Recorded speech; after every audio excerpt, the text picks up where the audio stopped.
The Democratic nomination fight is heating up as we get closer to another round of states casting their ballots. Joe Biden and Bernie Sanders attacked each other on Twitter last night over Social Security. Both are scheduled to continue speaking to voters across the country ahead of next Tuesday's contest. So Ed O'Keefe is in Washington. Ed, they're attacking each other over Social Security, you say? Yep, the candidates have had this kind of fight over cuts to entitlements before. But with just under 80 delegates now separating Biden and Sanders and 6 more contests on Tuesday, the stakes are higher than ever. Even though both candidates have said they'd support whoever is the nominee, it's not holding them back from attacking each other. A preview of the battle between Joe Biden and Bernie Sanders came after President Trump made this comment at a town hall meeting last night. If you don't cut something in entitlements, you'll never really deal with the debt. We'll be cutting, but we're also going to have growth like you've never had before. Sanders took the opening to attack Biden, tweeting that he has repeatedly advocated for cuts to Social Security. As a senator in the 1990s, Biden was open to cuts to Social Security as a way to balance the budget.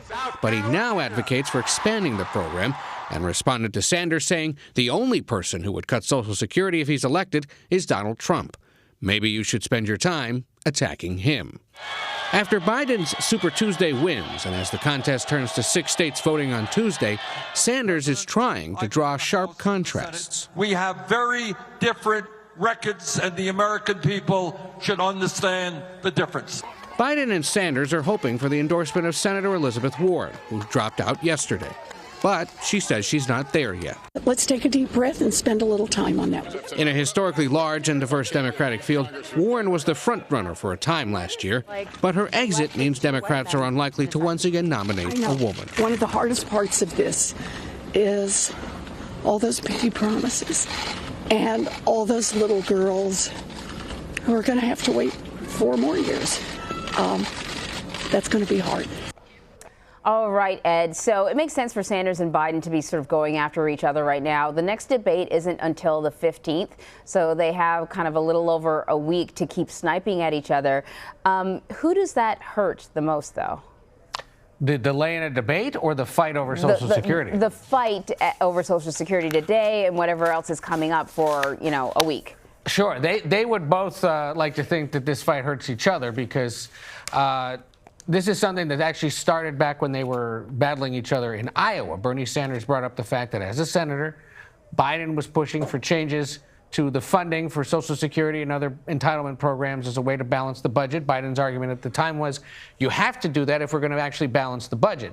Biden now, of course, pushes to expand Social Security, says there's other ways to pay for it. Bernie Sanders making this play, especially in Florida, which votes on St. Patrick's Day, given the fact, of course, that so many retirees live in that state. It's sort of a traditional Democratic fight. But this is the kind of thing now Sanders has to try to do to slow down Biden, if he has any hope of catching the former vice president now in the delegate race. And look, it's a sign that Sanders clearly now understands the math may now be working against him, even though just a few days ago everyone thought he was unstoppable. So the next big Super Tuesday, the big kind of jewel, one of them anyways, is Michigan. We know now that the governor of Michigan, Governor Whitmer, I think her name is, she's endorsing Biden. And now we're learning that Sanders canceled the trip to Mississippi and he's refocusing his energy on Michigan. What does that tell us about his strategy? Well, that he now believes that Michigan is critical to proving that he still has it. He was supposed to go to Mississippi today to give a speech on racial justice. That's been postponed. He goes to Michigan tonight for an event. He'll wake up this morning in Arizona, where he was last night. We'll hold another event Saturday, hold 2 more events on Sunday. Missouri, obviously, in the mix next week as well. That's another place he'll be visiting. He believes he'll do okay in Washington State. We'll see if anyone actually campaigns there before Tuesday, given the coronavirus. They may be avoiding it.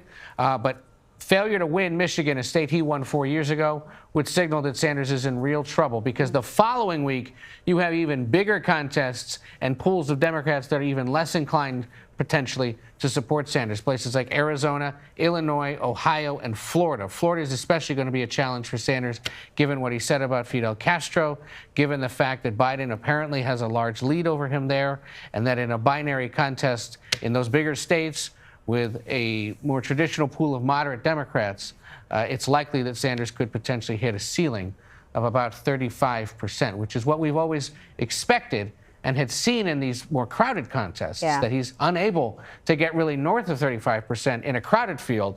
Unlikely that's going to happen when it's really just him and Biden. Yeah, that's so true. And of course, both of the candidates are, not just looking at their nomination, but they're also looking ahead to November. The Democrats are hoping to win back Michigan again. They're sort of considering it a battleground state.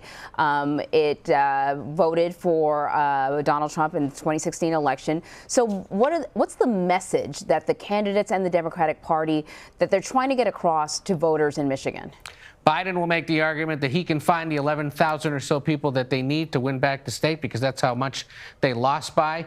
He would do that by turning out African-American voters who obviously support him quite strongly in these early contests so far. Sanders will turn around and say, look, you know those trade deals that have been screwing a lot of your friends and neighbors and relatives here in Michigan because they no longer have the jobs they used to have? I'm opposed to them. Joe Biden was for them. Maybe you should vote for me instead. It'll be that kind of an argument over the next few days, plus all the other arguments that they've been making generally about why they think they can prevail. Sanders believes and points to polling that shows that he can beat the president in places like Michigan. Biden turns around and says the same thing. There are polls that show that I can do it, and I'd do a better job of unifying the party. One signal that Biden could be in good shape because it's worked in other places already. Not only does he have the support of the governor, but now most of the remaining Democratic members of Congress who might have been with other candidates before, including Mike Bloomberg, are now backing Biden. All right, Ed, thank you so much.